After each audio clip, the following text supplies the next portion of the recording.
नमस्कार, आप सभी का बहुत बहुत स्वागत है। आज हम लोग एक बहुत छोटा सा संक्षिप्त टॉपिक लेकर आए हुए हैं। वह टॉपिक है बौद्ध धर्म और जैन धर्म में अंतर। चूंकि इनमें बड़ी नजदीकियां होती हैं, बहुत ही नजदीकियां होती हैं, लिहाजा अगर कोई छात्र इसको बहुत अच्छे से नहीं देखता है तो उनकी दोनों की चीजें एक दूसरे में मिक्स होने लगती हैं। तो इस पर्पज से ही हम लोग ये वीडियो लेके आए हैं। बहुत अच्छा लगेगा आपको। ये भी ध्यान रहे कि इससे संबंधित जो पूर्व में आपने बौद्ध धर्म पढ़ा है, जैन धर्म पढ़ा है, उसका लिंक इसी के डिस्क्रिप्शन में मिल जाएगा। ऊपर आई बटन पे भी आपको आई बटन दबा के सीधे वीडियो को देख सकते हैं। तो ध्यान रहे कि ये बहुत छोटी छोटी चीजें हैं, लेकिन एग्जाम के लिए बहुत महत्वपूर्ण है। तो चलिए आइए शुरू करते हैं अपना टॉपिक, बौद्ध धर्म एवं जैन धर्म में अंतर। तो हम लोग इसको एक एक हिस्से में देखेंगे, एक एक पार्ट करके बताते हैं। सबसे पहले हम बौद्ध धर्म को बता रहे हैं, क्योंकि बौद्ध धर्म का प्रादुर्भाव जैन धर्म से पहले आया है। तो सबसे पहले हम बताते हैं कि बौद्ध धर्म का प्रवर्तक किसे माना जाता है। बौद्ध धर्म का प्रवर्तक गौतम बुद्ध को माना जाता है और इनके बचपन का नाम सिद्धार्थ था। यह दोनों ही क्वेश्चन बहुत महत्वपूर्ण है। बिल्कुल इसी प्रकार जब हम जैन धर्म में जाते हैं तो जैन धर्म में उनके प्रथम तीर्थंकर होते हैं, जिनका नाम ऋषभदेव था, ऋषभदेव। इसके बाद 24वें एवं अंतिम तीर्थंकर के रूप में महावीर स्वामी आते हैं, जो कि सबसे अधिक प्रसिद्ध हुए। उनके बचपन का नाम वर्धमान था और उनका प्रतीक सिंह हुआ करता था। तो ये दो बातें रही, गौतम बुद्ध के बचपन का नाम और महावीर स्वामी के बचपन का नाम। जन्म की बात आती है, इनका जन्म 563 ईसा पूर्व में हुआ था। यहाँ पर अगर हम देखें तो इनका जन्म 540 ईसा पूर्व में हुआ था, यानी उनके जन्म के लगभग 20 वर्ष बाद। अर्थात बौद्ध धर्म और जैन धर्म में पहले कौन आया? तो बौद्ध धर्म आया। इनका जन्म 540 ईसा पूर्व में हुआ था। इनका जन्म कहाँ हुआ था? हम लोग देखते हैं जन्म आपको याद होगा लुम्बिनी वन, वहां पर हुआ था। जबकि इनका जन्म कुंडग्राम वैशाली में हुआ था। अब आते हैं मृत्यु पे। मृत्यु आपको याद होगा कि जो गौतम बुद्ध है उनकी मृत्यु 483 ईसा पूर्व, लगभग 80 वर्ष की अवस्था में कुशीनगर अथवा कुशीनारा में हुआ था। जबकि महावीर स्वामी जी की जो मृत्यु है वह 468 ईसा पूर्व पावापुरी में हुआ था। तो एक एक शब्द को बहुत ध्यान से सुनेंगे, एक एक अंतर को बहुत ध्यान से समझेंगे। यह बात हो गई उनके जन्म और मृत्यु की। इसके बाद ज्ञान प्राप्त के साथ उनमें कुछ वृक्षों के नाम जोड़े हैं। तो जब हम गौतम बुद्ध की बात करते हैं तो गौतम बुद्ध को बोध गया नामक स्थान पर ज्ञान की प्राप्ति हुई थी और तब ये बुद्ध कहलाए थे। बुद्ध यानी जागा हुआ।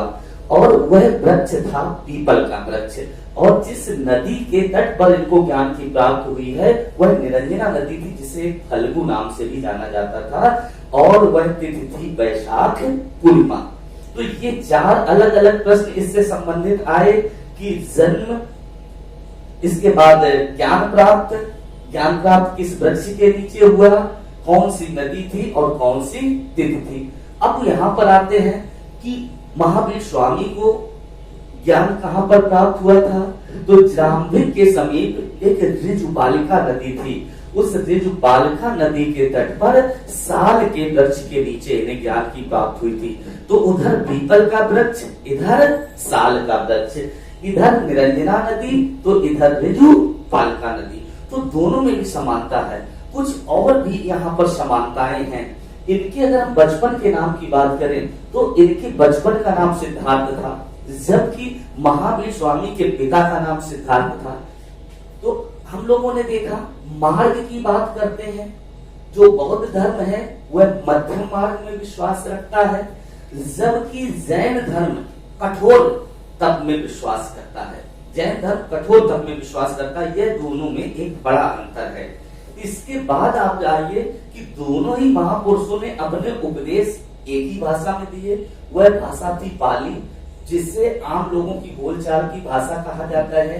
आप देख सकते पाली को ही अर्धमागधी के नाम से जाना जाता है। जो समानता है दोनों में वो ये है कि ये भी अनीश्वरवादी सत्ता में विश्वास रखते थे और आत्मा की सत्ता में इनका कोई विश्वास नहीं था। अनीश्वरवादी थे, आत्मा की सत्ता में विश्वास नहीं था। लेकिन इधर आके देखिए, अनीश्वरवादी तो था लेकिन आत्मा की सत्ता में इनका विश्वास था। साथ ही साथ ये कर्मवाद में विश्वास रखते थे, जिसका एक नाम स्यादवाद भी होता है। यहाँ पर हम लोग देखते थे कि यहाँ पर क्या अनीश्वरवादी, वहां पर भी अनीश्वरवादी। यहाँ आत्मा की सत्ता नहीं है लेकिन वहां आत्मा की सत्ता है, और वो कर्मवाद में विश्वास रखते थे और दोनों ही पुनर्जन्म में विश्वास रखते थे। यह दोनों में समानता थी। आगे इनके ग्रंथ की बात करते थे तो इनका ग्रंथ त्रिपिटक था, जिसमें विनय पिटक, शुद्ध पिटक और अभिधम्म पिटक आता है। यहाँ ग्रंथ जो है वह कल्प सूत्र है और इसकी बहुत सी जानकारियां सांख्य दर्शन से ली गई हैं। इसके बाद आप देखिए कि कुछ बौद्ध संगीतियां हुई, तो 4 बौद्ध संगीतियां हुई। कहाँ हुई? राजगृह में हुई, वैशाली में हुई, पाटलिपुत्र में हुई और कुंडलवन में हुई। लेकिन जैन संगीतियां मात्र 2 हुई, मात्र 2 जैन संगीतियां हुई। उनमें एक पाटलिपुत्र में हुई तो एक वल्लभी में हुई। यह वल्लभी वही वल्लभी है जो गुजरात में पड़ता है। बार बार परीक्षाओं में पूछा जाता है कि वल्लभी कहाँ पर है। इसके बाद हम लोग आगे की बात करते हैं। यहाँ पर इनके त्रिरत्न हम अगर देखते हैं तो इनके त्रिरत्न बुद्ध, धम्म और संघ होते हैं, जबकि इनका त्रिरत्न है सम्यक दर्शन, सम्यक ज्ञान और सम्यक आचरण। यह इनका जो है त्रिरत्न है। इसके बाद आप देखेंगे कि मूर्तियां जो बुद्ध की मूर्तियां थी वह अधिकांश मूर्तियां गांधार और मथुरा शैली में बनी थी, लेकिन सबसे ज्यादा मूर्तियां गांधार शैली में बनी थी। जबकि जैन की मूर्तियों की बात करें तो इनकी अधिकांश मूर्तियां मथुरा शैली में बनी हुई थी। यह इनमें एक बड़ा अंतर था। यहाँ पर जब हम लोगों ने एक एक करके देखा, इनके शिष्य की बातें करें तो इन्हें प्रारंभ में 5 शिष्य मिले थे, जिनमें अस्सादी, कौंडे, बब्बा, भादिया और महानामा थे। जबकि इनके पहले शिष्य इन्हीं की पुत्री जो अनोजा प्रियदर्शिनी थी, उनका पति जामली था, अर्थात इनका दामाद। तो ये दोनों में बहुत सूक्ष्म अंतर है, बहुत ध्यान से देखना होता है। अगर हम इन दोनों को तुलनात्मक अच्छे से पढ़ लेते हैं तो कम से कम 25 से 30 प्रश्न इसमें बन जाते हैं। 2 से 4 प्रश्न तो निश्चित रूप से आपको प्रत्येक एग्जाम में इसमें से मिल जाते हैं कि उनके बचपन का नाम था, महावीर स्वामी के बचपन का नाम क्या था, उनकी माता का नाम क्या था, इनकी माता का नाम क्या था, इनके पिता का नाम क्या था, इनके पिता का नाम था, इन्हें किस नदी के तट पर ज्ञान की प्राप्त हुई थी, आपने कहा निरंजना, तो उन्हें किस नदी के तट पर प्राप्त हुई थी, आपने कहा दिजु पालिका। तो चूंकि ये बहुत छोटे छोटे अंतर हैं, यहाँ वृक्ष कौन था, पीपल का वृक्ष था, यहाँ वृक्ष कौन था, साल का वृक्ष था। दोनों में ही अनीश्वरवादी सिद्धांत है, दोनों ही अनीश्वरवादी ईश्वर में विश्वास करते थे। यहाँ तो आत्मा की सत्ता नहीं है लेकिन यहाँ आत्मा की सत्ता है। तो इस प्रकार हम लोगों ने देखा यह दोनों में बहुत छोटा सा अंतर है, लेकिन इस अंतर को ही हम अगर ध्यान से पढ़ लेते हैं तो 4 से 6 प्रश्न किसी एग्जाम में हमारे कभी छूटेंगे नहीं। उम्मीद है पूरा वर्णन आपको अच्छी तरह से समझ में आया है। आप 2 बार वीडियो को अच्छी तरह से देख लेंगे, फिर ये प्रश्न कभी नहीं भूलेंगे।